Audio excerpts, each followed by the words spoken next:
अस्सलाम वालेकुम सर। वालेकुम अस्सलाम जी स्टूडेंट्स, होप आई होप वालेकुम अस्सलाम स्टूडेंट्स और पुराने लेक्चर्स आप लोगों ने गो थ्रू किए होंगे, और किसी भी किस्म का अगर कोई क्वेश्चन है पुराने लेक्चर में तो आप मार्क कर लें अपने क्लास के आखिरी हाफ में। और अभी क्लास के फर्स्ट हाफ में हम कोशिश करेंगे एक नया चैप्टर को साथ पढ़ाई करते हैं, उसकी इंटरव्यू के ऊपर ये चैप्टर होगा इंशाअल्लाह अजीज।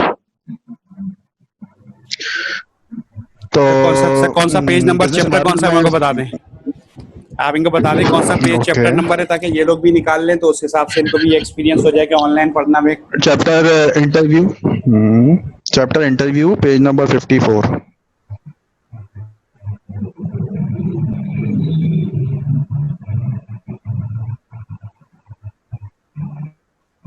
थ्योरी सेक्शन में हमारा लास्ट चैप्टर इलेक्ट्रॉनिक कम्युनिकेशन है और उससे सेकंड लास्ट चैप्टर इंटरव्यू का चैप्टर है। इंटरव्यू के चैप्टर में हम लोग देख रहे हैं पेज नंबर 54 पे। अच्छा स्टूडेंट्स, हमने नोट्स निकाल ली जिस तरह सर ने कहा, ताकि जो वो सर जो टॉपिक पढ़ाएं वो आपको अच्छे तरीके से बेहतर तौर पे समझ में आ सके। सर ये टॉपिक कंप्लीट कराएंगे, उसके बाद आपको क्वेश्चंस का मौका भी दिया जाएगा पुराने लेक्चर से मुताल्लिक, इस नए लेक्चर से मुताल्लिक। ठीक है सर, स्टार्ट कीजिए आप। ओके, अच्छा, ये बिजनेस एक प्रोसेस है इंटरव्यू का। इसमें जब भी कोई ऑर्गेनाइजेशन अपने नए एम्प्लॉयज को चांस देना चाहती है तो जॉब एड पोस्ट करती है।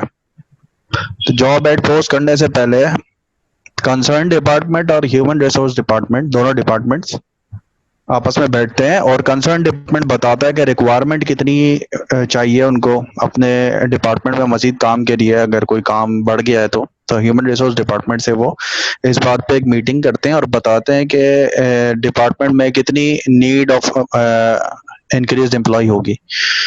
फॉर एग्जाम्पल, अगर एक आईटी डिपार्टमेंट में अगर ऑलरेडी 8 स्टाफ मौजूद है, 8 नंबर ऑफ एम्प्लॉयज मौजूद हैं, उसमें उनको ऐसा लगता है कि आजकल की वजह से काफी वर्कलोड हो चुका है और काफी वर्कर जो हैं वो घर से काम कर रहे हैं, तो उसको भी मैनेज करना पड़ेगा, वर्क फ्रॉम होम को मैनेज करना पड़ेगा, तो ऑनलाइन प्लेटफॉर्म्स को मैनेज करना है और हर किसी यूजर को देखना है कि उसकी वेब पे सही वर्किंग हो पा रही है नहीं हो पा रही है, उसकी कंपनी के इंटरनेट से कैसी वाबस्तगी है, ईमेल्स टाइमली मिल पा रही है नहीं मिल पा रही है, नेटवर्क सिक्योरिटी, ये तमाम चीजें। इसको इंश्योर करने के लिए फर्ज करें कि पहले 8 नंबर ऑफ एम्प्लॉयज थे आईटी डिपार्टमेंट में, और आईटी डिपार्टमेंट में अब उनको मजीद 2 नए स्टाफ को हायर करना है। अब 2 नए स्टाफ को अगर हायर करना है तो आईटी डिपार्टमेंट एचआर डिपार्टमेंट को रिक्वेस्ट करेगा कि अगर कि हमारे पास इतना बजट मौजूद है और अगर कि हमारे बोर्ड ऑफ डायरेक्टर्स या सीनियर मैनेजमेंट चाहती है कि आईटी डिपार्टमेंट को रन करना पहले से बेहतर हो जाए, 8 के बजाय हम 10 एम्प्लॉयज कर दें और 2 एडिशनल एम्प्लॉयज को हायर करना चाहें, तो एचआर डिपार्टमेंट के पास अगर तमाम अप्रूवल्स मौजूद हैं तो जॉब एड लगा दिया जाएगा और बता दिया जाएगा कि रिक्वायरमेंट क्या क्या है 2 नए एम्प्लॉयज को हायर करने के लिए जो कि आईटी फील्ड से रिलेटेड होंगे। अब जब ये प्रोसेस शुरू होता है तो मुख्तलिफ लोग ऑनलाइन जाके अप्लाई कर रहे होते हैं और जॉब एड के रिस्पॉन्स में अब जब लोगों ने अप्लाई करना शुरू किया तो एचआर डिपार्टमेंट का काम होता है कि जो भी ईमेल्स रिसीव कर रहे हैं, जो भी जॉब एप्लीकेशन रिसीव कर रहे हैं, उसको डेटाबेस में मेंटेन करना है और डेटाबेस में मेंटेन करने के बाद ये देखना है कि कौन कौन सा स्टाफ इसमें से हमारे मयार पे पूरा उतरता है या नहीं उतरता है। तो मोस्ट रेलिवेंट जो सीवीज होंगी उनको ग्रेडिंग करेंगे। फर्ज कर लेते हैं कि 10 से 12 लोगों को शॉर्टलिस्ट किया, शॉर्टलिस्ट करने के बाद इंटरव्यू कॉल जाती है।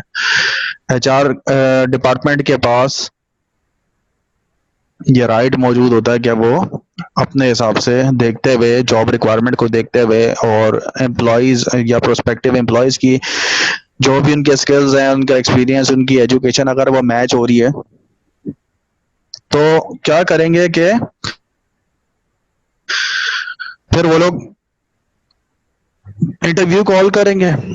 इंटरव्यू कॉल करने के लिए शॉर्टिंग करने के बाद इंटरव्यू कॉल करने के बाद लाइन अप करेंगे इंटरव्यू के लिए। अब जो एम्प्लॉयज मौजूद होते हैं जो आना चाहते हैं प्रोस्पेक्टिव एम्प्लॉयज इंटरव्यू में, तो या तो यस या तो नो, दोनों सूरत हाल में HR स्टाफ को बता देंगे कि वो कब कब अवेलेबल है इंटरव्यू के लिए। फिर जब इंटरव्यू कंडक्ट होना शुरू होगा तो उसमें इंटरव्यूअर कहलाती है वो पार्टी जो कि इंटरव्यू ले रही है। इसका मतलब जिस कंपनी में हायर किया जा रहा है वो इंटरव्यूअर्स कहलाएंगे। उस इंटरव्यू में वो इंटरव्यूअर्स हो सकता है कि HR डिपार्टमेंट से हो सकता है कि HR एंड IT डिपार्टमेंट से हो सकता है कोई और मिक्स एंड मैच से इंटरव्यू कंडक्ट करवाया जाए। तो जो पार्टीज होती हैं इंटरव्यू में वो दो तरीके की होती है, इंटरव्यूअर एंड इंटरव्यूई। इंटरव्यूअर वो पार्टी जो कि इंटरव्यू कंडक्ट करेगी, इंटरव्यूई वो पार्टी जो कि इंटरव्यू में हो रही है एज गेस्ट। इंटरव्यूअर और इंटरव्यूई दोनों जब के प्रोसेस को शुरू करते हैं, मेजरली ज्यादातर पोर्शन इंटरव्यूअर के हाथ में होता है। मतलब क्वेश्चंस आंसर्स कैसे पूछने हैं, कह लें कि डायरेक्शन किस तरीके से इंटरव्यू की करनी है, या इंटरव्यू का स्टीयरिंग किसके पास होगा, या कौन लीड करेगा इंटरव्यू, वो हमेशा इंटरव्यूअर होता है जो कि इंटरव्यू को लीड कर रहा होता है। और इंटरव्यूई जो क्वेश्चन पूछे जा रहे हैं उसके जवाब दे रहे होंगे।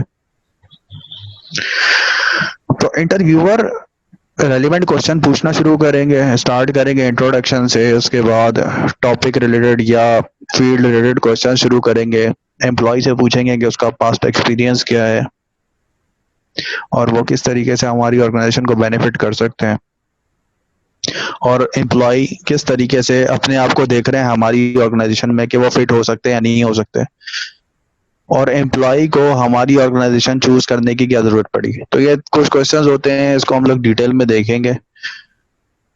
तो इंटरव्यूअर के लिए जो इंटरव्यू प्रोसेस है वो इंतहाई जरूरी है और उसको तैयारी करके आनी है।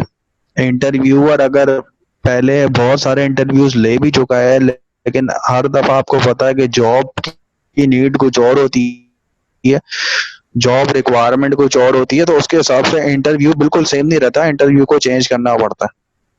It varies from person to person. It dedicated finance for any job के हमने कितने अमाउंट ऑफ सैलरी हमने सोच के रखा,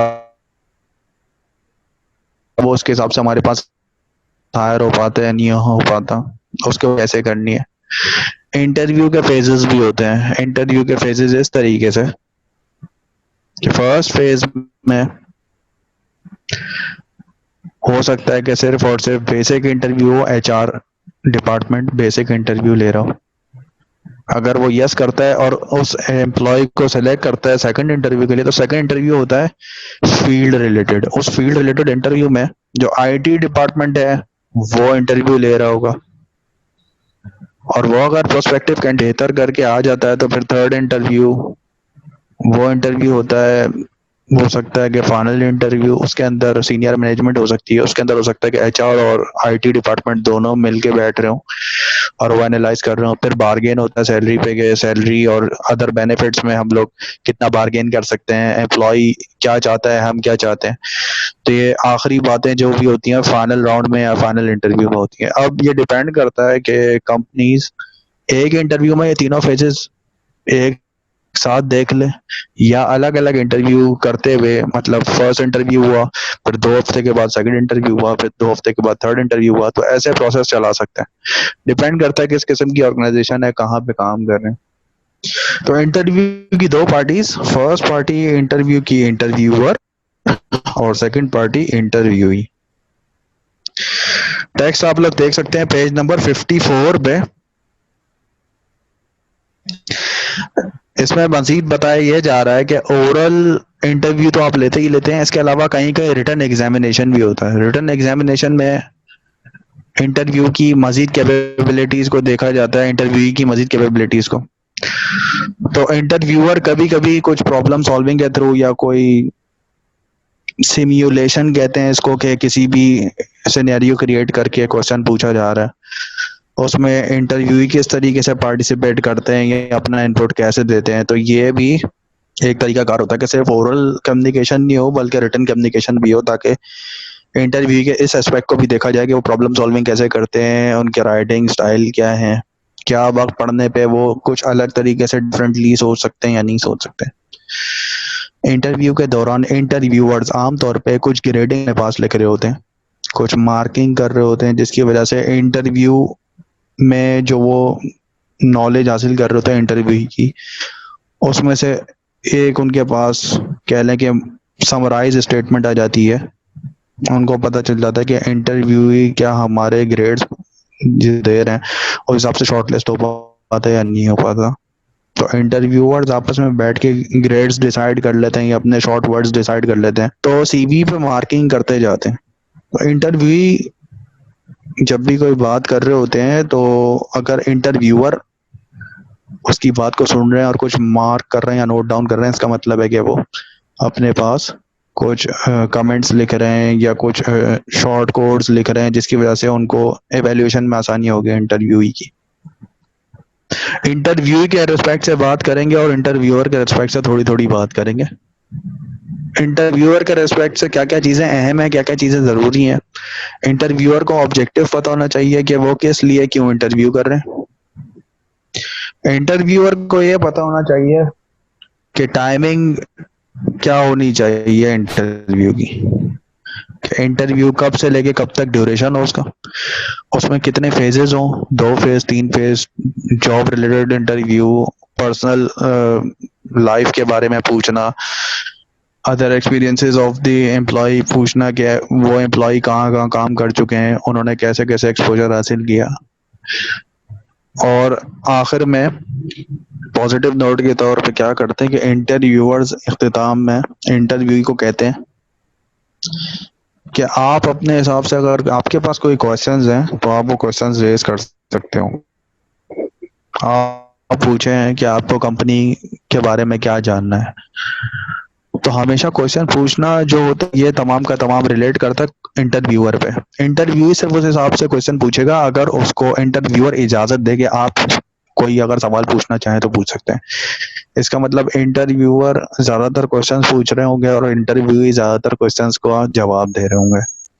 अब इंटरव्यूअर को एनवायरनमेंट का ख्याल करना है, इंटरव्यूअर को ऐसी जगह पे इंटरव्यू कंडक्ट करना चाहिए जहाँ पे इंटरव्यूअर्स मौजूद हो, आराम से बैठ सकें, उनके सीटिंग अरेंजमेंट का ख्याल करना, एनवायरनमेंट का ख्याल करना, लाइटिंग का ख्याल करना।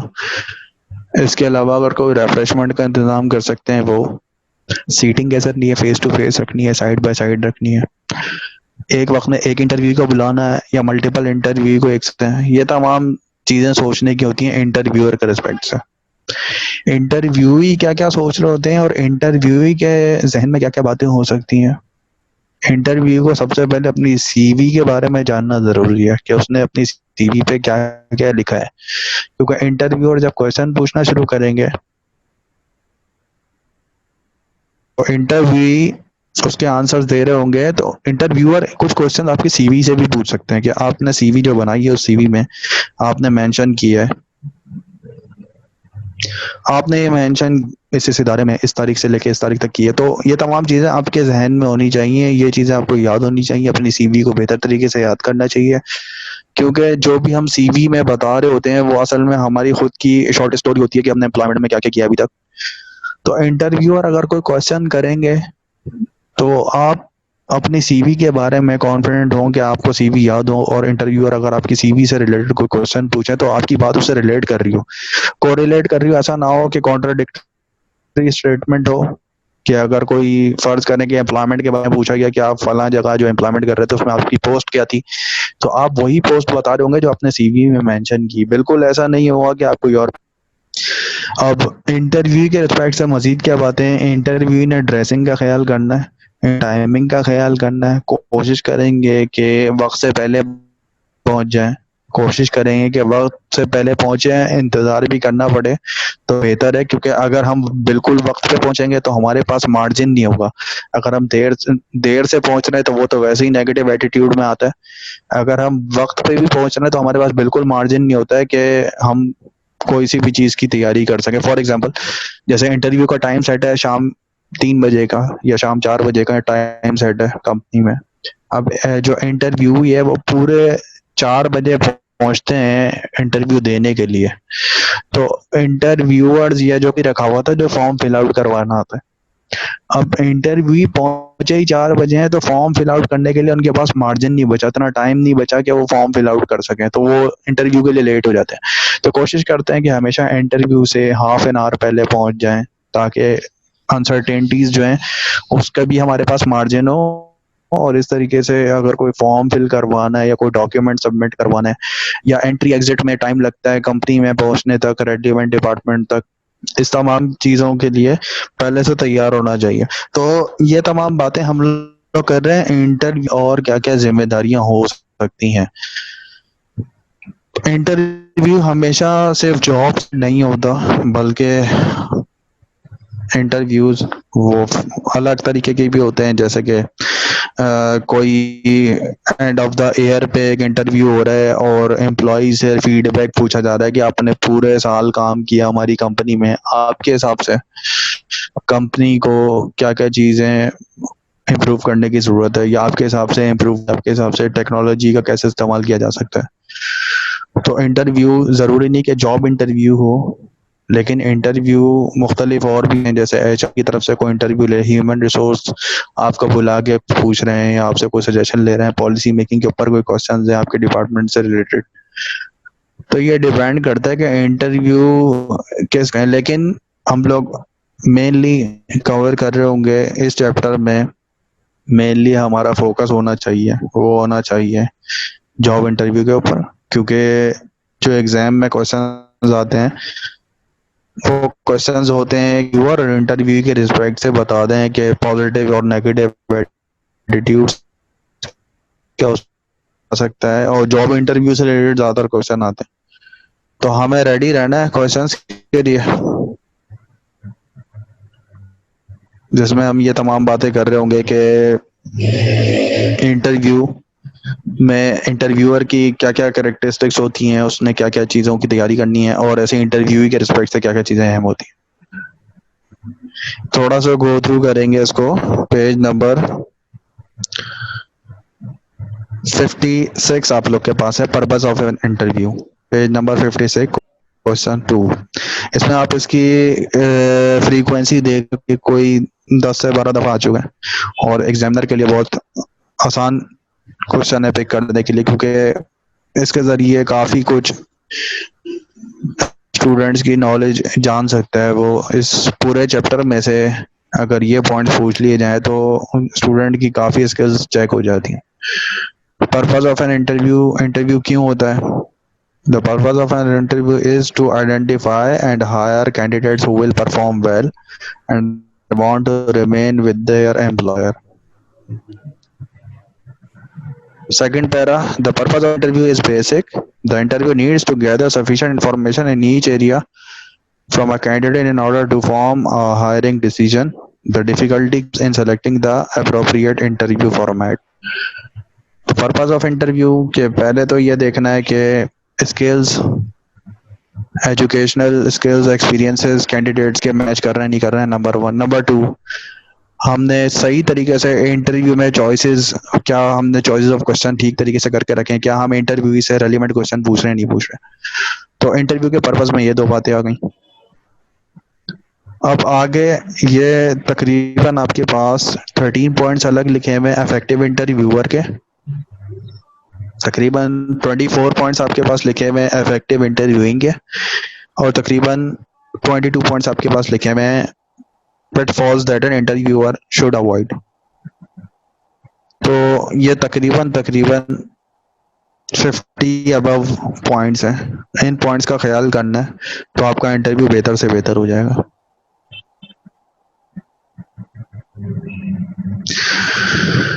तो ये पॉइंट्स कुछ ऐसे हैं कि हम लोग डिस्कस कर सकते हैं इसके ऊपर। सबसे पहले how to be an effective interviewer. अच्छे इंटरव्यूअर के लिए क्या क्या चीज़ें अहम है या पॉजिटिव्स क्या है इंटरव्यूअर के पास अपना बेहतर इंटरव्यू कंडक्ट करवाने के लिए, क्योंकि ड्राइविंग सीट मैंने आपको कहा कि जो लीड कर रहा होता है इंटरव्यू हमेशा इंटरव्यूअर होता है, वो शख्स जो कि इंटरव्यू ले रहा है। तो number 1, let the candidate speak most of the time. If you speak more you would be interviewing yourself rather than the applicant.